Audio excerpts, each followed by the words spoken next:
Productivity Arata.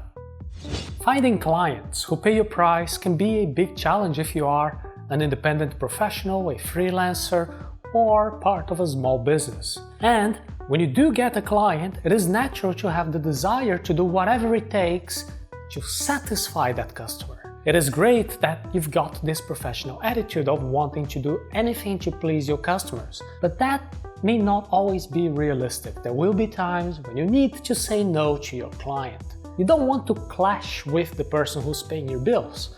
Your client has chosen to work with you because they believe you are the kind of person who can deliver what they expect. However, some customers may start to believe that, well, since they're paying, then they can demand anything from you. Well, you also have limits. You have principles, and you also have the vision of the best way to deliver your work. Saying yes all the time can be detrimental. Instead of being rewarded, you may feel that you're being punished. Whenever the client hears a yes, they may start to demand more and more and more, and then your life may become chaotic. They may start to take advantage of you, and you depreciate yourself. You must understand your motivations and your limitations from the outset. Maybe you are afraid of losing the customer, or even worse, maybe you fear that the client will be dissatisfied and ruin your reputation. Or maybe you will fear the way you will feel if you don't say yes to everything. You want the client to like you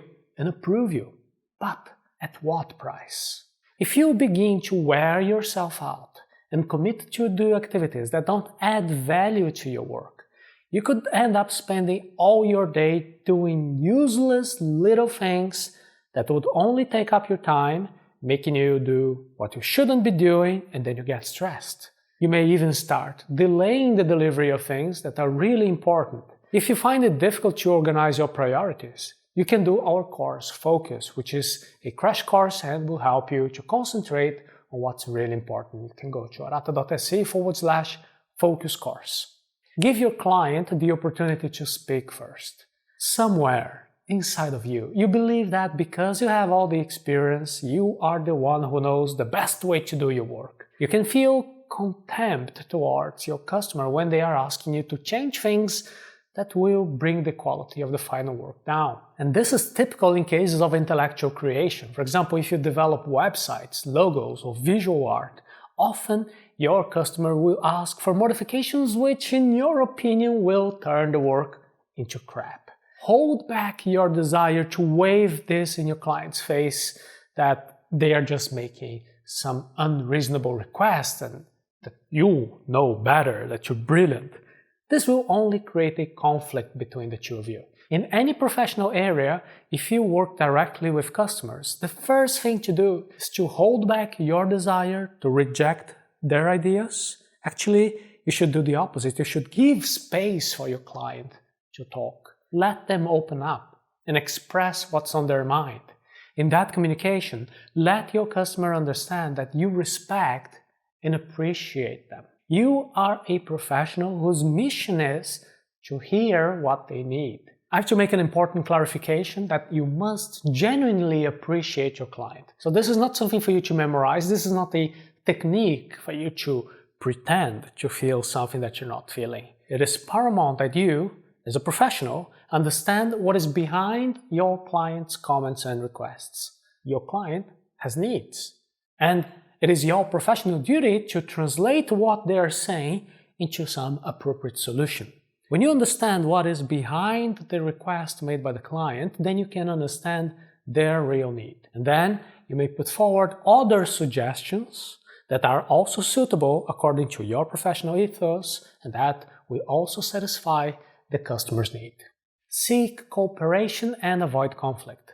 In other words, hold back your willingness to annihilate your client by pointing out their mistakes and the problems in their ideas.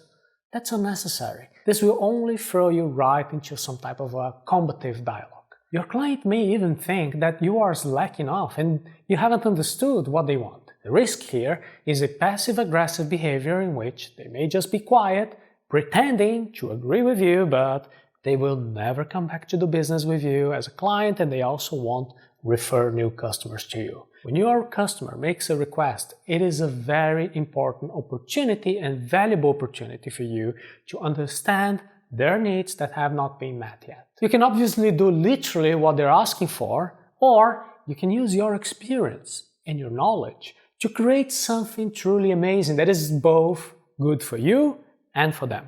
Acknowledge your mistakes and limitations. So far we have talked about the art of listening with empathy. It is important to listen carefully and to confirm that you have understood everything correctly. If your client says that you have indeed understood everything, now you can move on to the next step, which is explaining your concerns. However, if the client points out any mistake that you may have made, then it's time to realize that this is something you need to fix. Acknowledge the mistake and suggest ways to fix it. The worst thing is the professional who makes excuses not to acknowledge their own mistakes. Don't do that. Be professional and keep clarity in the communication. If the client is confused and needs guidance, then you will give them the necessary explanations. And you will explain everything, not only to help them in this particular case, but also to avoid confusion in the future. You want to maintain the quality of the communication with clarity, respect, and interest in solving problems and being practical. Your customer wants to know if they can count on you to listen and offer practical solutions.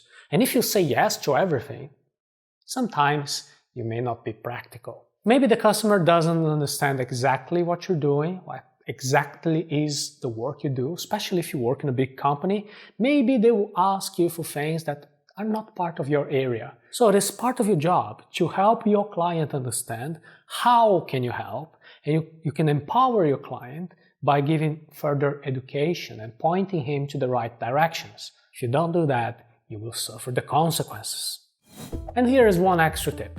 After thinking about the kind of answer you want to give, the best way to test it is by sending the answer to yourself. Try to write it like one email.